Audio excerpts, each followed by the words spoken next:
మనిషిని బతికించేది గాలి, నీరు, నిద్ర, అన్నం, ఆకలే కాదు, పగ. పగ కూడా బతికిస్తుంది.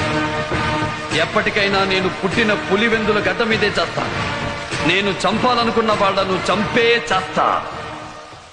మన బాలకృష్ణ గారు చెప్పినట్టే ఒక వ్యక్తి తన పగను తీర్చుకోవడానికి 21 వేళ్లు ఎదురు చూశాడు.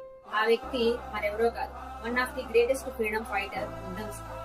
ఉధమ్ సింగ్ అనేది తన అసలు పేరు కాదు. ఈయనకి తన 8 ఏళ్ల వయసులోనే తల్లిదండ్రులు చనిపోయారు.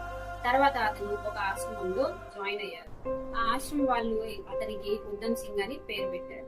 అతను ఆశ్రమం నుంచి బయటకు వచ్చిన తర్వాత చిన్న చిన్న పనులు చేసుకుంటూ ఉండేవాడు. ఏప్రిల్ 13th, 1919 ఈ రోజు అనేది తన జీవితం మారిపోతుంది అని అతను కూడా ఊహించాడు. ఆ రోజున జలియన్ వాలే బాగ్ ఇన్సిడెంట్ అయింది. ఉధమ్ సింగ్ అక్కడికి గ్యాదర్ అయిన వాళ్ళకి వాటర్ ఇస్తూ ఉన్నాడు. ఇంతలో డయర్ అక్కడికి వచ్చి ఎలాంటి హెచ్చరిక లేకుండా ఫైరింగ్ స్టార్ట్ చేశాడు. ఈ దారుణం ఉధమ్ సింగ్ కథ ముందే జరిగింది. ఎంతో మంది చనిపోయారు. ఉధమ్ సింగ్ చలించిపోయాడు. పారుతున్న రక్తం చేతుల్లోకి తీసుకుని భూతల్లిపై రుద్ది ప్రతిజ్ఞ చేశాడు. ఇంతటి మారణ హోమం చేసిన వాడిని ఎలా అయినా చంపి తీరుతాను అని. తన ప్రతిజ్ఞ నెరవేర్చుకోవడానికి 21 ఏళ్లు ఎదురు చూశాడు. ప్రపంచమంతా తిరిగాడు. చివరికి అక్కడ ఉన్న గద్దర్ పార్టీలో జాయిన్ అయ్యాడు. భగత్ సింగ్ ఉధమ్ సింగ్ యొక్క గురువు. తన యొక్క ఇన్ఫ్లుయెన్స్ తో ఇండియాకి వచ్చాడు. అక్కడ గన్స్ స్మగ్లింగ్ చేస్తూ అరెస్ట్ అయ్యాడు. 5 years జైల్లో గడిపాడు. రిలీజ్ అయ్యాక తన ప్రతీకారం తీర్చుకోవాలి అని బలంగా నిర్ణయించుకున్నాడు. డేర్ లండన్ లో ఉన్నాడు అని తెలుసుకుని అక్కడికి వెళ్ళాడు. లండన్ లో చాలా పనులు చేశాడు. ఇంజనీర్, కార్పెంటర్, టాయిలెట్ క్లీనర్, ఇలా చాలా పనులు చేశాడు. చివరికి తన ప్రతీకారం తీర్చుకునే రోజు వచ్చింది అనుకున్నాడు.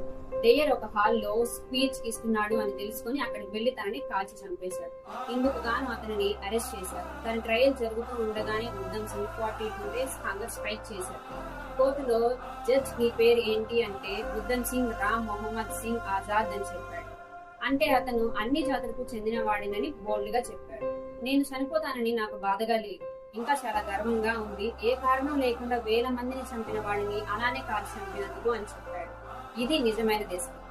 ఇంత చేసిన ఈ మనిషి మనకి ఎవరికీ తెలియకపోవడం మన దురదృష్టం.